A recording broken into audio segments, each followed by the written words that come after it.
Russia Ukraine സംഘർഷത്തിന്റെ ഏറ്റവും നിർണായകവും സങ്കീർണവുമായ ഒരു പുതിയ അധ്യായത്തിലേക്കാണ് നാം ഇപ്പോൾ നോക്കുന്നത്. യുദ്ധകളത്തിൽ കടുത്ത വിതരണക്ഷാമവും വ്യോമ പ്രതിരോധ തകർച്ചയും നേരിടുന്ന ഉക്രൈൻ തങ്ങളുടെ പരാജയം ഒഴിവാക്കുന്നതിനായി അങ്ങേയറ്റം പ്രകോപനപരവും അപകടകരവുമായ തന്ത്രങ്ങളിലേക്ക് കടക്കുകയാണ്.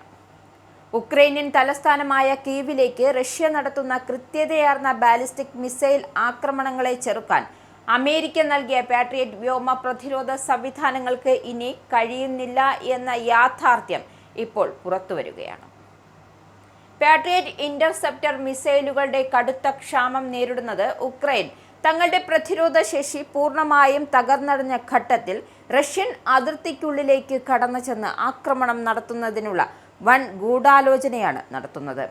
ഇതിനായി സാങ്കേതിക വ്യാവസായികമായ ഇലോൺ മസ്കിന്റെ ഉടമസ്ഥതയിലുള്ള സ്പേസ് എക്സിന്റെ സ്റ്റാർലിങ്ക് സാങ്കേതിക വിദ്യ ദുരുപയോഗം ചെയ്യാൻ അവർ അനുമതി തേടിയിരുന്നു. റഷ്യൻ ഭൂപ്രദേശത്തിനുള്ളിൽ 200 കിലോമീറ്ററിലധികം ആഴത്തിൽ കടന്നു ചെന്ന് റഷ്യയുടെ ബാലിസ്റ്റിക് മിസൈൽ ലോഞ്ചറുകളും കമാൻഡർ സെന്ററുകളും തകർക്കാൻ സ്റ്റാർലിങ്ക് ഘടിപ്പിച്ച മാരകമായ ഡ്രോണുകൾ ഉപയോഗിക്കുക എന്നതാണ് ഉക്രൈന്റെ പദ്ധതി. എന്നാൽ ഈ നീക്കം ആഗോള യുദ്ധത്തിലേക്ക് നയിക്കുമെന്ന തിരിച്ചറിവിൽ മസ്കും അമേരിക്കൻ ഭരണകൂടവും ഉക്രൈന്റെ വ്യാമോഹങ്ങൾക്ക് തടയിടുകയാണ്. പാശ്ചാത്യ രാജ്യങ്ങൾ വൻതോതിൽ ആയുധങ്ങൾ എത്തിച്ചു നൽകിയിട്ടും റഷ്യയുടെ വ്യോമസേനയ്ക്കും മിസൈൽ സാങ്കേതിക വിദ്യയ്ക്ക് മുന്നിൽ പിടിച്ചു നിൽക്കാൻ ഉക്രൈന് കഴിയുന്നില്ല എന്നതാണ് നിലവിലെ സത്യാവസ്ഥ.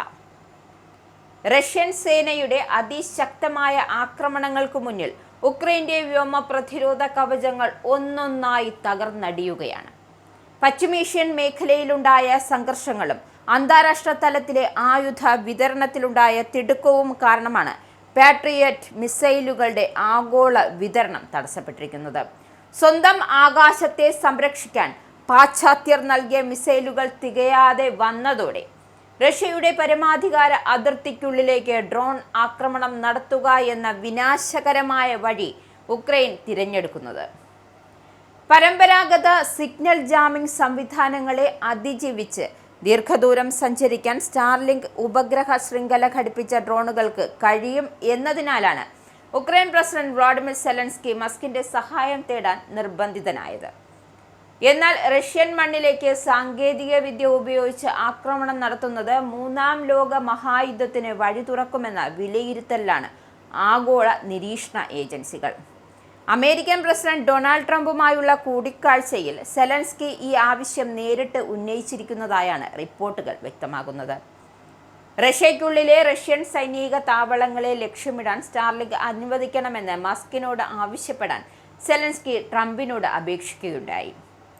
എന്നാൽ മേഖലയിലെ സംഘർഷം കൂടുതൽ വഷളാക്കാൻ ആഗ്രഹിക്കാത്ത ട്രംപ് ഉക്രൈന്റെ ഈ അപകടകരമായ നിർദ്ദേശത്തെ എന്ത് ചെയ്തു? പാടെ തള്ളിക്കളഞ്ഞു. മുൻപും ഇത്തരത്തിലുള്ള ഉക്രൈൻ ആഗോള സുരക്ഷയെ അപകടത്തിലാക്കുന്ന നീക്കങ്ങൾ നടത്തിയപ്പോൾ ഇലോൺ മസ്ക് ശക്തമായി ഇടപെടൽ നടത്തിയിരുന്നു. 2022 ക്രിമിയൻ മേഖലയ്ക്കു സമീപം റഷ്യൻ കപ്പലുകളെ ലക്ഷ്യമിട്ട് ഉക്രൈൻ നടത്തിയ ഡ്രോൺ ആക്രമണ നീക്കത്തിനിടെ മസ്ക് സ്റ്റാർലിങ്ക് സേവനം റദ്ദാക്കിയത് ആഗോള ശ്രദ്ധ നേടിയിരുന്നു.